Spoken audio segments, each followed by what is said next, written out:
Welcome to Studio 10. I'm Jerome Ritchie. This is the lovely Holly Sin. We're your hosts for the next hour or somewhere thereabouts. A lot to get to today. We don't normally start here in the kitchen, but if you're looking for things to do around this time of the year, around the Tampa Bay area, one of the best places to go is metromix.com. Year-round, 365 days a year, 24/7, and especially right now during the holiday season. And this week, Metromix went to the kitchen of the famous Colombia Restaurant in Ybor to find out what they are cooking up for Christmas.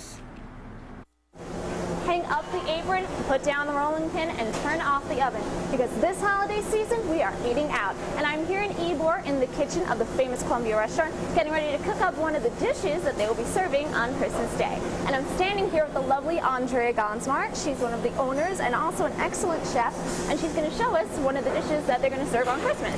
Yes, well on Christmas, actually we're at the Colombia Restaurant, we're going to be doing a bone-in pork tenderloin. Okay. I think a lot of people have a tendency to get a little scared when they have the bone-in, so Right. it's a little bit more friendly, especially to those people who aren't used to cooking. We're going to use a boneless pork tenderloin. Okay, so the good thing is that if they don't come here to eat it with the bone-in, they can cook it at home. Exactly. Okay. It's going to taste just as great.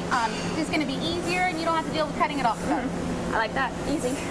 Okay, so what's some of the ingredients you have here? Okay, the first thing we're going to do is we're going to put together the marinade. So, we've got lemon juice. Very important to have that acidity. White wine vinegar.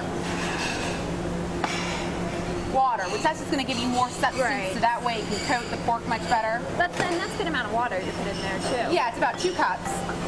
And then, of course, extra virgin olive oil. Okay. About 2 tablespoons. A whole bay leaf. Dried oregano. A lot of people are going to say, well, should I use fresh? Should I use dry? Right. Dry is easier. It is easier. You get to use less, and it holds just as much punch as, you know, a big wad of oregano. Garlic powder. I like garlic. And that's fresh garlic. And then, of course, the fresh garlic. Gotta have garlic. Gotta have a lot of garlic. Now, That's always a good my thing. feeling is you cannot have enough garlic. So you're just going to want to kind of combine that. Get the hands in there, mix it up. Yep, you know what? That's part of cooking. You can't stay too clean. That's the fun part of cooking. Exactly. So then you've got your boneless pork tenderloin. What I probably would do at this point is I would put it in the fridge at least for overnight. Cover it. You can cover it, yeah, saran wrap, foil, whatever you prefer. And then once you're going to take it out that day of, that you're ready to cook it, you're going to want to season it with your salt, your pepper, and paprika. Salt, pepper, and paprika. Do it generously. Very simple. Okay, so we've got 1, 2, 3, 4, 5, 6. We've got maybe 10 ingredients. I mean, that's not bad at all. This seems like an extremely simple dish to make. And a lot of the ingredients are usually things that you have in your cupboard already. Okay, now, would this also be a recipe that you would serve during the normal days? You can do this any time of year. Okay. This is personally something I cook at home on a regular basis. It's just my husband and I, so I'll just do 1 tenderloin, cut the recipe in half, and then you make a little white rice, black beans on the side, or whatever you want to do with it. And it's great. But traditionally, this is something that the Cubans and the Spanish eat on Christmas Eve. So that's why it's important that we served our roast pork on Christmas Eve. And the Colombia is all about tradition. You guys have been here in Ybor City for over 100 years. Over 100 years. You're going on 5th generation ownership? 5th generation. 5th generation. Okay. Any dishes on your menu that are inspired by, you know, family kind of cuisine, or are they all just strictly traditional Cuban and Spanish? Okay, that's a great question, because you know what, a lot of people say, well, is your food Spanish, is it Cuban? And it really has become Colombia restaurant food. Okay. Because over the years, so many of our chefs, and of course my grandmother, my father has a great influence on the menu, so it's a lot of recipes that are original to us. Yeah, this pork tenderloin has been cooking in the oven for about 30 to 45 minutes. Easily check with a thermometer, make sure the temperature is where it's supposed to be at. We roasted it at 400 degrees. Smells delicious. I mean, I can already smell it coming out from under there. That looks wonderful. That really looks And they cook down significantly, and so that's why, you know, you're going to want to adjust the recipe to how many people you're having. How many people would this feed? I would say that would probably feed 6 people. Depends on how hungry you are. Right. So my family, that probably only feed 4 of us. And behold, ladies and gentlemen, the finished product. That's the boneless tenderloin. Yes, it is. Oh, does that look good? Smart, yes, and Concetta are with us now. You guys have teleported from the Colombia to bring us this very special dish. And again, so this is on your menu all the time, or you're just going to be doing this for the holidays? For the holidays, on Christmas, we're going to be doing a bone-in pork tenderloin. But I thought this was a little bit friendlier. People get a little scared when having to cook, something with a bone in their kitchen. This is something that is in our new cookbook, and literally, I made it this morning. It's that easy. Oh, it looks terrific. I was telling you guys off the air, I want to wrap it in wax paper and eat it like a banana. That looks awesome. So do you have anything else on the menu? Because you guys have been around, this is your second century in business, for crying out loud.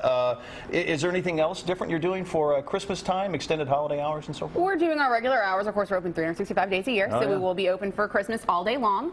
And we'll be doing our dinner menu, and then we'll have the pork special, and we'll also be doing a baked Virginia ham special.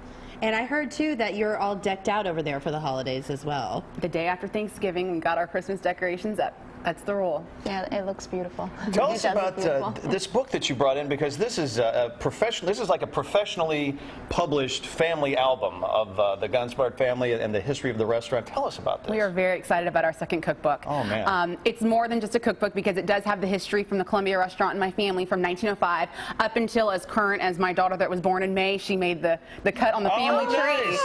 Yeah, you've got the family tree in there and everything, and I was looking through this. Awesome. And it's like a history book with recipes in it, and of course I immediately found the drink recipes. Of course. There's something fun. from Esquire magazine, I think probably around 1960. I don't know if we can get a close-up of this or not, but you guys had a drink that was featured in Esquire magazine, I think right around 1960, but you've got all the old artwork and everything. We'll put this on our website. What's it called? The Columbia Collins.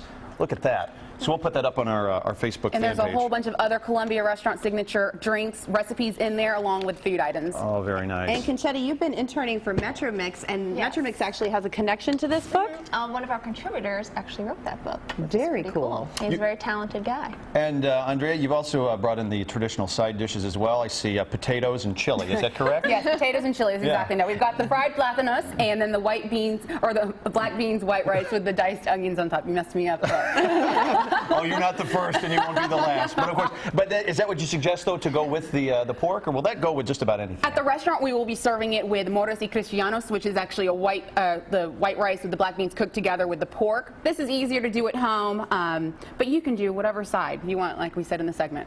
All right, well, fantastic. It looks good. And, I would love to slice that up, but I think we're going to wrap it up for Jerome to eat during the break. That's right. And I can finish it, too. I believe it. You give me 2.5 minutes and a pork shoulder like that, and I'm all over it. Thank you very much.